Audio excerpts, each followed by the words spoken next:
In 2014, a 92-year-old man died in Brattleboro, Vermont.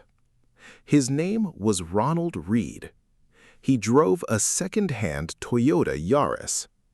His coat was held together with safety pins.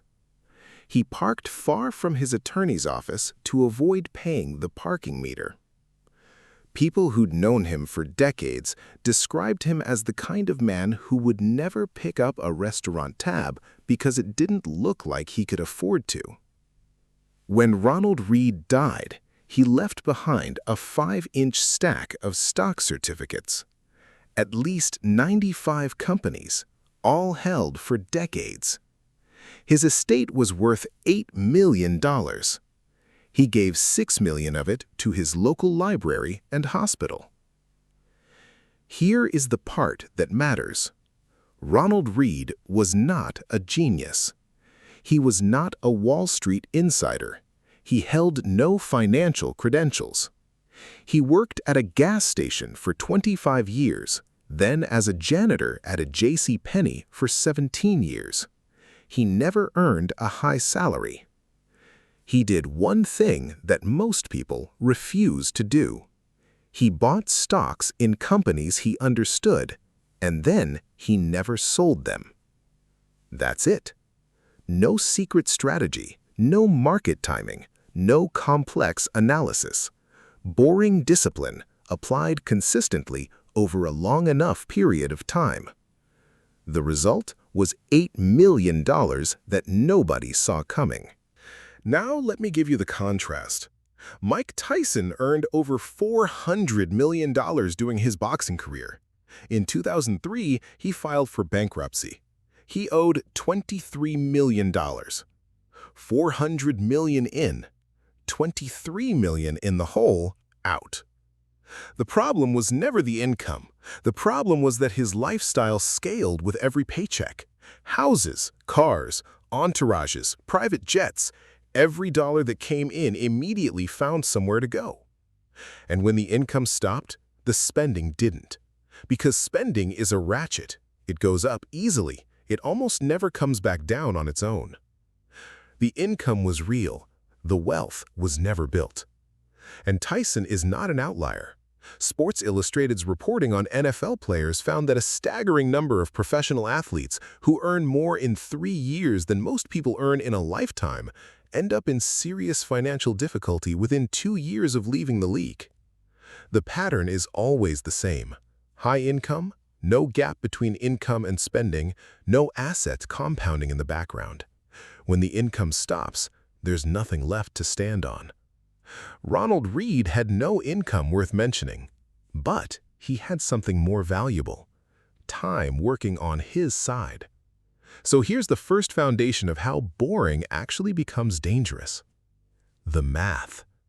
The core of it is compound interest, which Albert Einstein allegedly called the 8th wonder of the world, though whether he actually said that is debated. What isn't debated is what the math does. Money multiplied by time equals wealth. Not money multiplied by intelligence, not money multiplied by clever timing. Money multiplied by time. Here's what that looks like in practice. In 2007, Warren Buffett made a public bet. He said that a simple S&P 500 index fund, the most boring investment vehicle available, left completely alone for 10 years, would outperform any actively managed hedge fund in the world. Hedge funds are the most sophisticated investment operations that exist. They employ armies of analysts. They run complex quantitative models. They pay some of the most intelligent people on the planet to find every possible edge. One fund management firm, Protégé Partners, accepted Buffett's bet. 10 years later, the results came in. The S&P 500 returned 85.4%. The hedge funds averaged 22%. Not in a down decade, not during unusual conditions, during a normal 10-year market cycle. With the world's smartest money managers trying their hardest, the boring index fund won by 63 percentage points.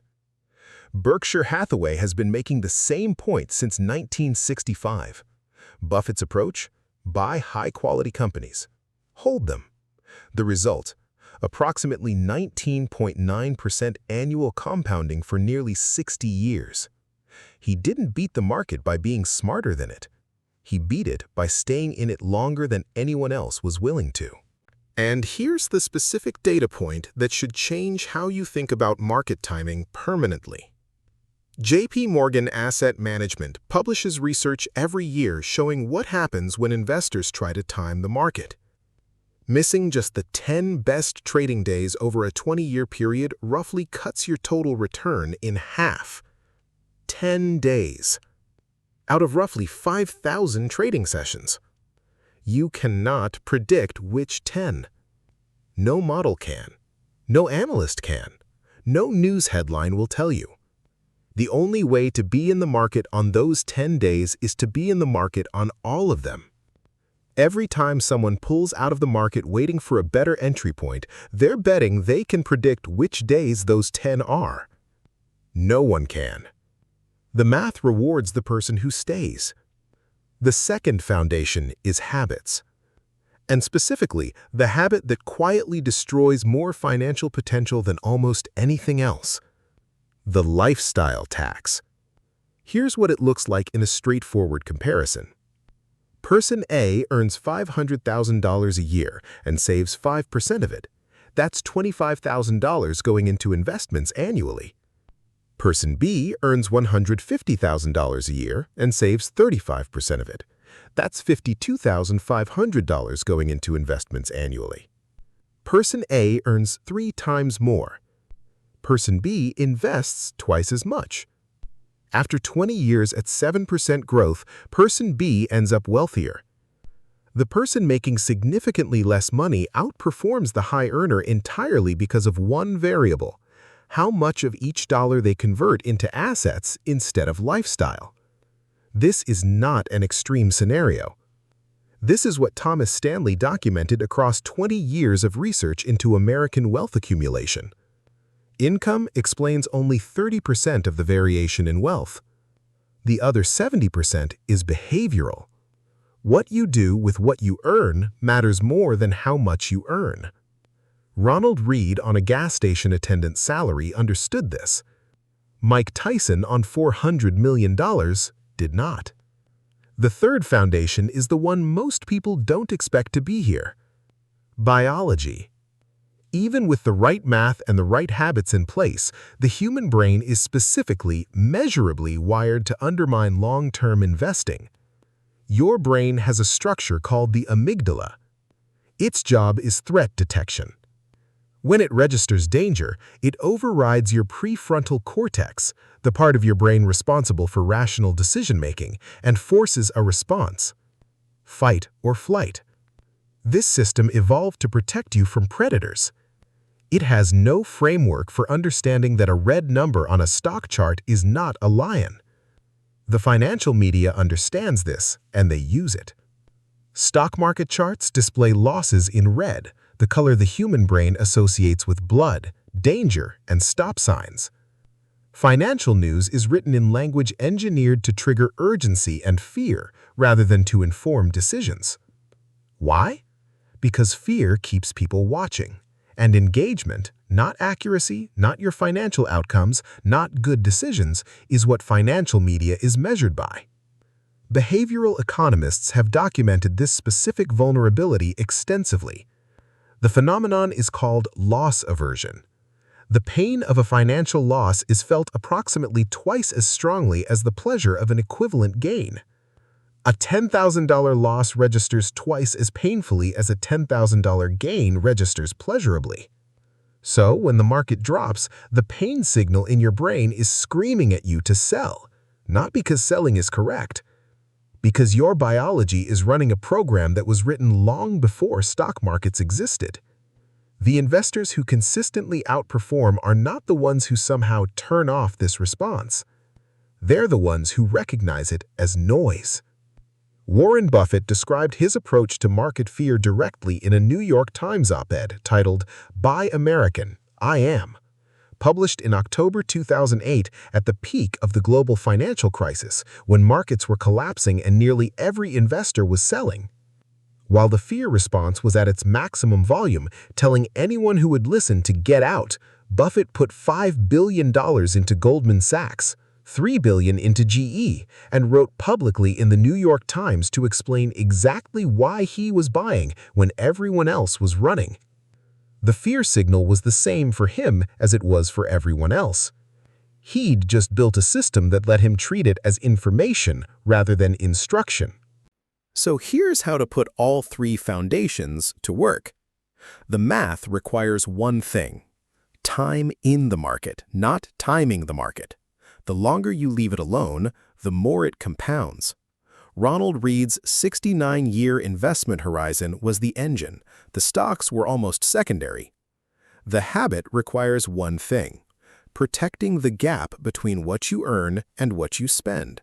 The wealth buffer, what's left after expenses, expressed as a percentage of income, is the number that actually determines your financial trajectory, not your salary, your buffer. And the biology requires a system that removes the decision when fear is loudest. Before putting money into anything, answer 4 questions. Why do I own this? What am I expecting to happen, specifically? How long am I holding it?